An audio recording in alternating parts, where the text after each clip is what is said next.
Hey everyone, and welcome. Today we're going to crack the code on some of the smallest, but seriously most important words in the French language, the articles. Let's figure this out together. So, have you ever just stared at these little words and felt completely lost? Yeah, you are definitely not alone. They can look like a total jumble at first, but I promise you, there is a clear logic to it all. And here it is. This is the master key that unlocks everything. The big aha moment for French learners is this. Unlike in English, pretty much every noun in French has a gender. It's either masculine or feminine. Once you get that, everything else just starts to click into place. So, here's our game plan for today. We'll start with that secret code itself. Then, we'll cover the articles for a, the, and some. After that, I'll show you a super useful shortcut, and we'll wrap it all up with a handy cheat sheet. Let's dive in. All right, first up, the secret code. The best way to think about this is that every single noun in French has this little invisible name tag on it, and understanding that tag is the whole trick. So that name tag we're talking about, well, that's what we call an article. It's just a tiny word that sits right in front of a noun, and its only job is to tell you two things: its gender and whether it's singular or plural. That's it.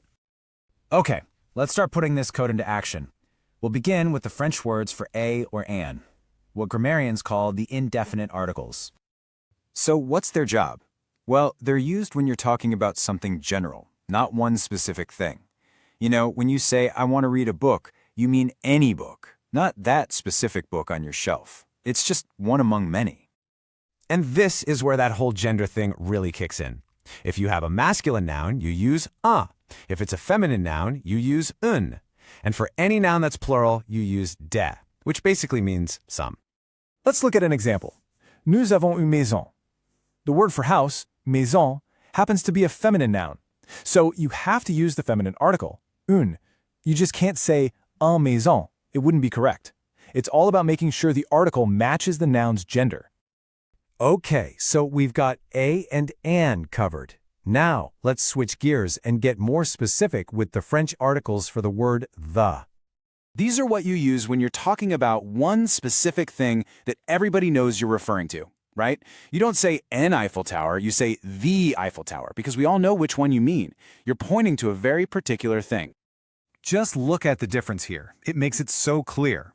On one side, you have un ami, which just means a friend. Could be any friend. But on the other, you have l'ami de Philippe. That means the friend of Philippe. That's a specific person. See that shift from general to specific? That's the key. So, here are the tools for the job.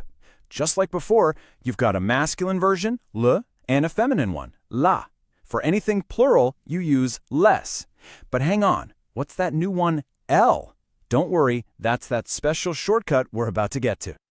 Next up, how do you say you want some of something? This is where partitive articles come in, and they are super useful, especially when you're talking about food and drinks. So these articles are all about talking about a part of a whole, an unknown amount of something. Think about it like this. When you go to a cafe, you don't want the entire world's supply of coffee, you just want some coffee. That's exactly what partitives are for. Let's see it in action. The word for coffee, café, is masculine, so you'd say du café. The word for salad, salade, is feminine, so it's de la salade. And for water, eau, look, we see that special L apostrophe form again. And that brings us perfectly to our next big tip. Okay, it's time for that pro tip I've been mentioning. This is a neat little vowel shortcut that helps make French sound so fluid and smooth. It's all about making the language easier to say. Let me break it down for you. Let's say you have the masculine article le and the masculine noun ami, which means friend. If you put them together, you get le ami. Can you hear that kind of awkward stop between the two vowels, le and mi? Well, French doesn't like that sound, so it does something really simple. It just drops the e from le, adds an apostrophe, and you get the much smoother l'ami. So much better, right? And here's the best part. This shortcut works for both the masculine le and the feminine la. So if you have a feminine word that starts with a vowel, like adresse, which means address, la adresse becomes l'adresse.